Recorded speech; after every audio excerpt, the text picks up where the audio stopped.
जब 80 जहाज, 80 यानी 5 नहीं 2 नहीं, अगर आपने सिर्फ भावलपुर के किसी एक मदरसे के साथ किसी रेजिडेंशियल एरिया में बमबारी करनी थी तो आपने 80 जहाज उड़ाने थे। राजनाथ सिंह जी ने रगड़ दिया बुरी तरीके से रगड़ दिया और ख्वाजा आसिफ चुपचाप बैठे रहे। उन्होंने डॉक्यूमेंट्स के ऊपर साइन करने से मना कर दिया क्योंकि जो पिलग्राम अटैक हुआ था, किस तरह से एक दूसरे को इग्नोर किया गया होगा और क्या किस नजर से एक दूसरे को देखा गया होगा।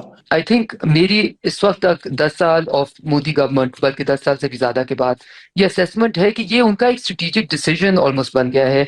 अब भारत में याद रखिए कि एक बिल्कुल रोड साइड लैंग्वेज में यूज करूंगा कि चीन की वाट लगा रखी है।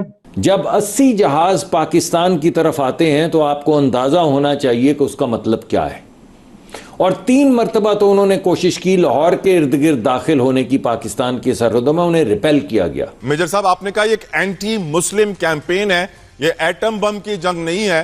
हिंदुस्तान का यही कहना था आरजू साहिबा कि जो क्रॉस बॉर्डर टेररिज्म है इसकी मजम्मत होनी चाहिए, इसके बारे में एक रोड मैप होना चाहिए, एक एक्शन प्लान होना चाहिए। और जब इन चीजों का तस्करा नहीं हुआ तो मैं समझता हूं कि रक्षा मंत्री राजनाथ सिंह जी ने अगर दस्तखत नहीं बनाए, जो बिल्कुल एक मुनासिब कदम था। दोस्तों, आप सभी को पता है कि राजनाथ सिंह एससीओ मीटिंग के लिए चाइना गए हुए थे और वहां पर पाकिस्तानी भी मौजूद थे। पाकिस्तान से ख्वाजा आसिफ आए हुए थे और राजनाथ सिंह ने उनकी तरफ देखा भी नहीं, ना हाथ मिलाया, ना ही कोई फ्रेंडशिप जेस्चर हुआ।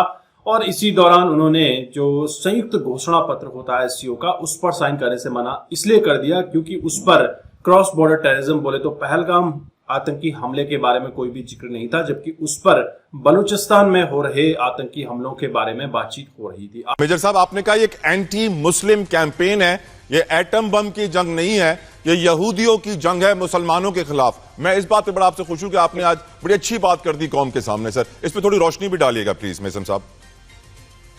देखिए, आप इसके लिए थोड़ा सा कोई मुबहम गेम नहीं है। आप पहला प्राइम मिनिस्टर इजराइल था, डेविड बेन गुरियन, असेंबली में आता है, on the floor of the house Israel की असेंबली में वो कहता है ऐसे पेपर खड़ा करके कि हमारा दुश्मन अरब नहीं है, हमारा दुश्मन इस वक्त सब कॉन्टिनेंट में बनने वाला वो मुल्क है जिसका नाम पाकिस्तान है और हमें हर सूरत पाकिस्तान को खत्म करना है। और इस पाकिस्तान को खत्म करने के लिए बेस्ट पेंसुएला जो हमने यूज करना है वो हिंदुस्तान है, इंडिया है। अब ये कोई ऐसी, आप इंटरनेट खोलें, आप गूगल खोलें, आप यूट्यूब खोलें, ये बेन गुरियन की स्पीच ऑन द फ्लोर 1967 की मौजूद है। तो अब और वो हम दुश्मन क्यों हैं? उसको पता है कि हमें अल्लाह पाक ने बनाया उस दिन के लिए है जिसने वो, जिस तरह डॉक्टर इसरार साहब ने बड़ी खूबसूरत बात की कि खुदा दवाई पहले बनाता है दुनिया में, उसका तोड़ पहले बनाता है, बीमारी बाद में लेके आता है। ये बीमारी हमसे 9 महीने बाद पैदा हुई, तोड़ हम। वो डॉक्टर इसरार ने ये भी, डॉक्टर इसरार साहब ने ये भी कहा था कि सर सारे सुन्नी सो रहे हैं, बस एक अहले तशीब मुल्क है जिसमें ताकत है इन यहूदियों को जवाब देने की। आई थिंक वो वीडियो भी बड़ी वायरल हुई थी। नकवी साहब, ट्रंप ऐसा मुझे लग रहा है कि खुद वो जंग शुरू कराता है, खुद वो जंग खत्म करता है, खुद सीज फायर का ऐलान करके अपने आप को नोबेल पीस प्राइज के लिए भी नॉमिनेट करवाना चाहता है। यानी मुजरिम भी खुद, पुलिस भी खुद, अदालत भी खुद, और आखिर में अपने आप को हीरो डिक्लेयर करने वाला भी खुद। जब 80 जहाज, 80 यानी 5 नहीं 2 नहीं, अगर आपने सिर्फ भावलपुर के किसी एक मदरसे के साथ किसी रेजिडेंशियल एरिया में बमबारी करनी थी तो आपने 80 जहाज उड़ाने थे। जब 80 जहाज पाकिस्तान की तरफ आते हैं तो आपको अंदाजा होना चाहिए कि उसका मतलब क्या है। और 3 मरतबा तो उन्होंने कोशिश की लाहौर के इर्द गिर्द दाखिल होने की पाकिस्तान की सरहदों में, उन्हें रिपेल किया गया। और बार बार एक के बाद एक फॉर्मेशन उड़ रही थी और पाकिस्तान आने की कोशिश कर रही थी सरहद की तरफ और उनको रिपेल किया जा रहा था। और जो एससीओ की मीटिंग हो रही है उसमें आपके जो डिफेंस मिनिस्टर गए हैं राजनाथ सिंह साहब, उन्होंने डॉक्यूमेंट्स के ऊपर साइन करने से मना कर दिया क्योंकि जो पिलग्राम अटैक हुआ था उसके ऊपर आप जानते हैं कि दोनों कंट्रीज में बहुत टेंशन रही, अटैक वगैरह भी किए गए, उसका जिक्र उसमें नहीं था, जबकि बलूचिस्तान का जिक्र था। आपके ख्याल से ये गलती से रह गया है लिखना उसके अंदर टेरर अटैक जो कश्मीर का था, या आपको लग रहा है कि जो एससीओ के मेंबर्स हैं या जो भी ये इसके जिम्मेदार हैं जो ये डॉक्यूमेंट्स बनाते हैं उन्होंने खुद नहीं लिखा? आरजू साहिबा, इसमें कोई चीज गलती नहीं होती। इसमें बड़े ज़हीन और बहुत ही पहुंचे हुए लोग हजरात रहते हैं जो एक एक लफ्ज और एक एक कॉमा फुल स्टॉप को ड्राफ्ट करते हैं। यहां कोई गलती की गुंजाइश नहीं है। बलूचिस्तान को रखा और पहलगाम को गायब किया, ये इत्तेफाकन थोड़ी हुआ है, और अगर इत्तेफाकन हुआ तो ये हुस्न इत्तेफाक है। लेकिन मैं अपने तजुर्बे से कह सकता हूं कि यहां पर बड़े ही जिन्होंने दुनिया देख ली है, तजुर्बेकार लोग हैं, यहां पर एक एक चीज सोच समझ करके। और राजनाथ सिंह हमारे यूनियन रक्षा मंत्री हैं, उन्होंने अगर साइन नहीं किया तो ऐसा पहली बार नहीं हुआ।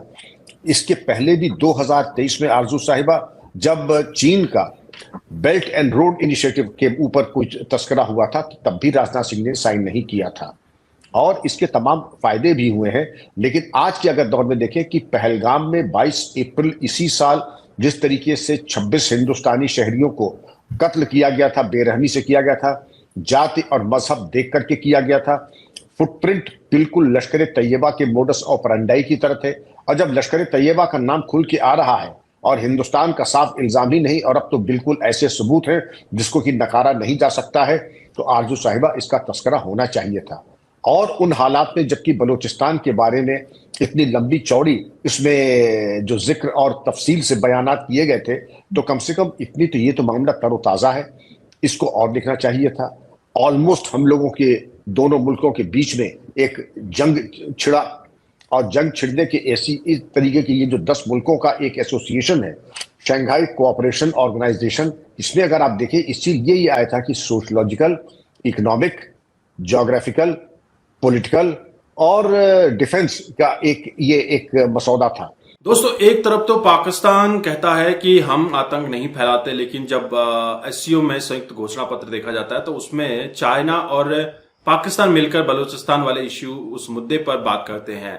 बलूचिस्तान में जो बेसिकली मुश्किल हो रही है वो चाइना को, क्योंकि सीपैक को लेकर काफी दिक्कतें हो रही हैं और बलूचिस्तान के लोग नहीं चाहते कि चाइना वहां पर आए, सीपैक बिल्ड करे। लेकिन जब घोषणा पत्र पर साइन करने की बात आती है तो राजनाथ सिंह ने पढ़ते ही उसको अपना टेबल पर अपनी पेन रख दी और उस पर साइन नहीं किए। जब बात होती है तो साइन क्यों नहीं किए, तो उन्होंने कहा कि उस पर तो पहलगाम हमले या फिर क्रॉस बॉर्डर टेररिज्म के ऊपर बातचीत नहीं हुई है।